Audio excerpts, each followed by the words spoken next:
Very important step, guys. Make sure you post your shocks, your old shocks, on FXR and Dyna Parts Trader.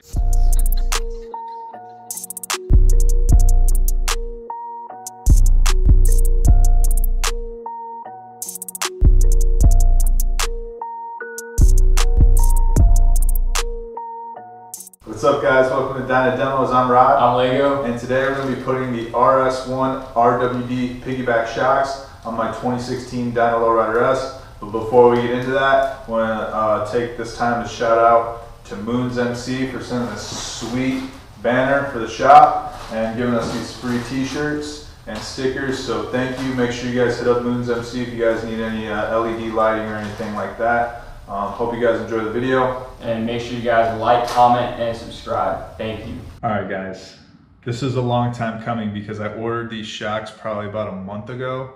And they have like, I think a week or 2 week lead time. And then Lego went out of town for work. So we haven't been able to film, but here they are. Finally gonna put them on. Even more excited to ride with them on the bike. But we'll just go ahead and open these up.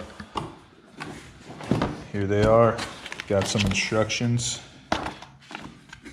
some hardware, and look at these beauties. All right, I ordered the 13-inch. I know they make them in 14-inch also for Dyna models, but yeah, super excited.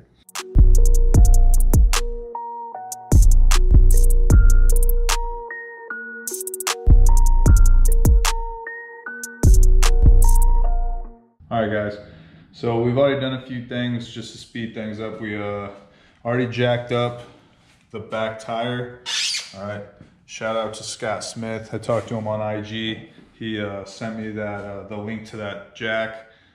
Pretty awesome, got on Amazon, I think for like 50 bucks. So jacked up the back tire just to take some tension off of these shocks, and we're gonna pull the old ones and then get into installing the new ones.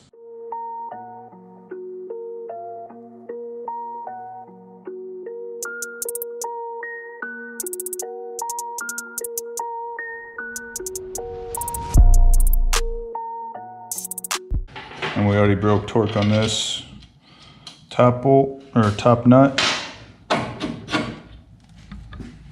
And there is the stock Harley-Davidson emulsion shock, retail for 650 bucks on harley-davidson.com.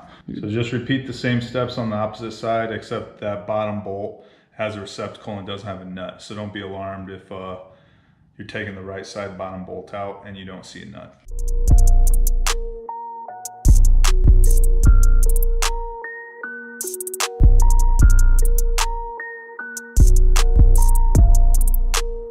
All right, guys, so we took off that other one. Like we said, repeat the same steps. Here's what they look like. The RWD one is probably about an inch longer. Don't mind my bike being dirty. All right, Lego made me ride over here in the rain. He said, if you ain't riding, you're hiding. So I had to get on my bike and ride over here. Yeah, so we'll clean this up a little bit. We'll install these and make sure, very important step, guys. Make sure you post your shocks, your old shocks, on FXR and Dyna Parts Trader. And I would say to get the popcorn emoji with the guy with the hand over his face, I would say I would post these for right around $400 if you want to get a lot of those emojis in the comments. So make sure you guys do that. So in order to line up the holes so you can install your new shocks, all you're gonna need to do is jack up your stand until the holes line up. So you're gonna slide it up here, and then you're gonna make sure that the hole is lined up. So it looks like we can go up just a little bit more until the bolt slides in freely. And then when that bolt slides in freely, all you have to do is install the hardware, and that's it. All right, guys, so when you install this shock, you wanna make sure that it's not canted at all. So if you look on the internet, you see people will mount them like this, or like that, or like this, or like this. All right, whatever works for you. Some people got bags, some people got other things going on. So mount them however you need to. But the most important thing, if you look straight down, you just want to make sure your shock isn't canted or anything, because when you put it on, All right, you just want to set up the spacers, and it's probably gonna be different on every bike and depending on what you have going on, but you want to make sure that you have clearance. All right, so like if Lego, if you come around here, all right, I don't want my shock to be canted like this. All right, so I'm gonna have to put a spacer here and make sure I got enough clearance in between my belt guard. And then same on the other side, when you mount it, you don't want your shock to be hitting your exhaust. So you wanna make sure you put spacers, all right, so you have proper clearance when you mount your shocks. So when you're installing this hardware, you wanna make sure that you're using Loctite, all right? So I'm gonna put it at the end, right here. That was actually a lot. I don't really need that much. Want to make sure you grab that spacer that Rod was talking about. All right, I'm gonna put it in between there. And right here, I got that rubber washer, and then I got another washer on it. I'm gonna put it through.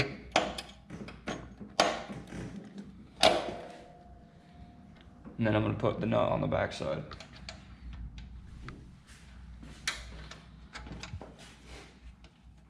So for the upper side, it's gonna be different, like Rod said, for every bike. We're actually planning to install bags with this. So we're gonna put another bracket on, and then all we're going to do is use some Loctite, and then we're gonna throw the hardware on with the bag bracket, and that's it. You wanna make sure the shock is straight up and down, and you have clearance.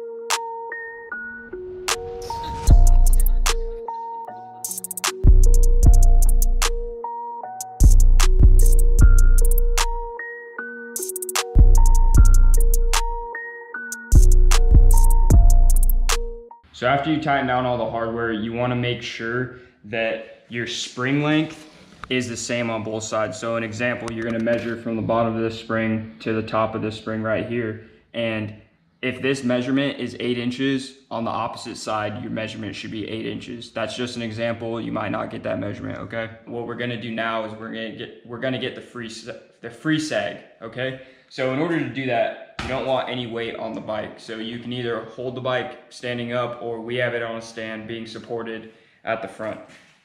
What you're gonna do now to get the free sag is you're gonna measure from the bottom of the spring to the top of the spring, okay? Make sure you're measuring the bottom of the spring and the top of the spring. So I'm gonna do that.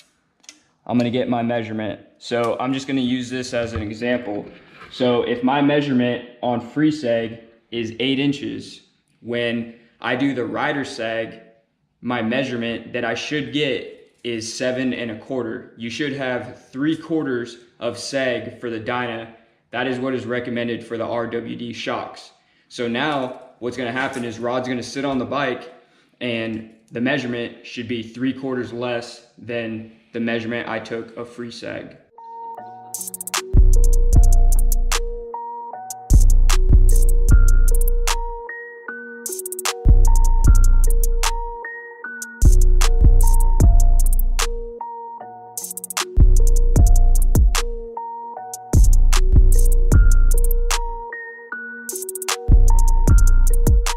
All right guys, so the final thing after you set your rider sag is you're gonna tighten down this guy right here.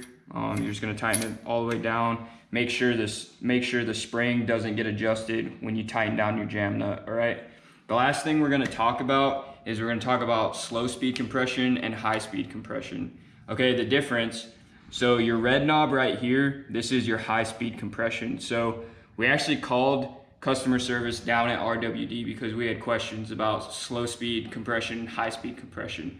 What we were told is high speed compression, unless you're racing, you're not gonna notice a difference on the highway in adjustments. So it already comes set from the factory. So down there, they already set it, so you don't gotta worry about adjusting the red knob.